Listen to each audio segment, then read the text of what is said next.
All right, hey friends, I am trying to increase the ad revenue on my channel, and I started this back in November. On November 4th, I made a video about trying to take my channel from $1,000 a month in AdSense to $10,000 a month in AdSense. And I'm realizing it's going to take a while. It's going to be a long journey.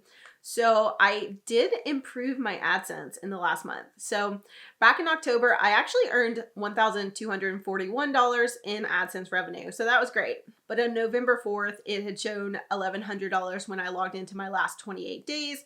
So that was kind of the number I was working with. And in November, I did earn a little bit more. So I earned $1,462.24 just in ad revenue. And I find that really awesome. I have improved by $200. It did say 22% more than October 1st through 31st. So I'm already on the path. However, that's a long path. Oh my God. I did a lot more videos in the month of November, a lot more, and I only increased by $200. I'm realizing that it's going to take a lot of work to get from $1,000 in AdSense to $10,000 in AdSense.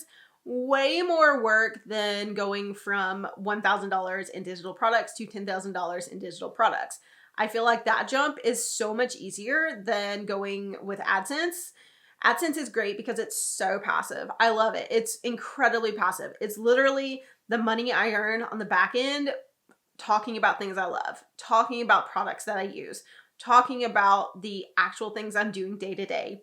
It's just amazing that I get paid at all from just chatting to a camera, talking to you guys, sharing what I'm doing in my business to improve my business, to increase my business, to share what I've learned. Amazing, amazing, amazing.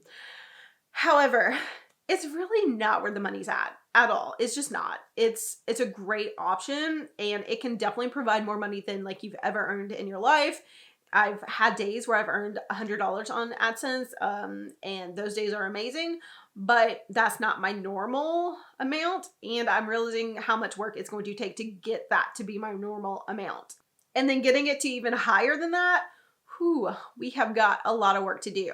So I am still committed to this goal because I think it's going to be fun. I think it's going to be really encouraging to anyone that's maybe not a viral YouTuber, maybe not the youngest, maybe not the prettiest, because I'm definitely none of those.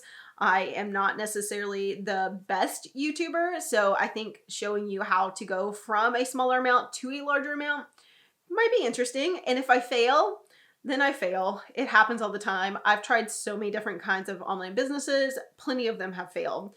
And I'm kind of used to it. And that's the great thing about like online business and starting all of these ventures is that you're putting in time and effort, yes. But every failure gets you closer to a success. Basically, fail fast, fail often, because every time you fail, it's another thing off the list that you can just check off and then move to the next thing. And each time you get a little bit higher and higher and higher and higher. And it's actually been really good for me over the last few years to fail a lot, because I realized that even though I fail a ton all the time and I start things that don't work and I start things that I never make money with or don't make a lot of money with, it has helped me a lot to realize that perfection is not necessary. And even being really, really good at stuff is not necessary. You just have to find the thing that fits you the best, find the model that works for you, and then do more of that, double down on that. And that's kind of where I'm at. I found what works, and it's a mix of YouTube and digital products. That is my jam. That is what works. That has brought me the most success. So that's what I'm going to do. And I'm going to keep building on that and see where it takes me. So yeah, just wanted to give you guys an update. So I'm going to probably do these either monthly, quarterly, or definitely yearly and share what I'm earning on AdSense on this channel, Create with Pennies. I find that it's really helpful for people to see the progress over time and that it's not really just like a straight up line for most people. Most of us kind of, do a little bit of this jam. We have months where we're down, have months where we're up, and over time we go up. So that's what I'm hoping to share. If you found this interesting and you want to see future updates, subscribe to Create with Pennies, because I will be sharing more about how to use YouTube to promote your business and to grow income online. Until the next update, definitely watch this video. I think you'll find it useful.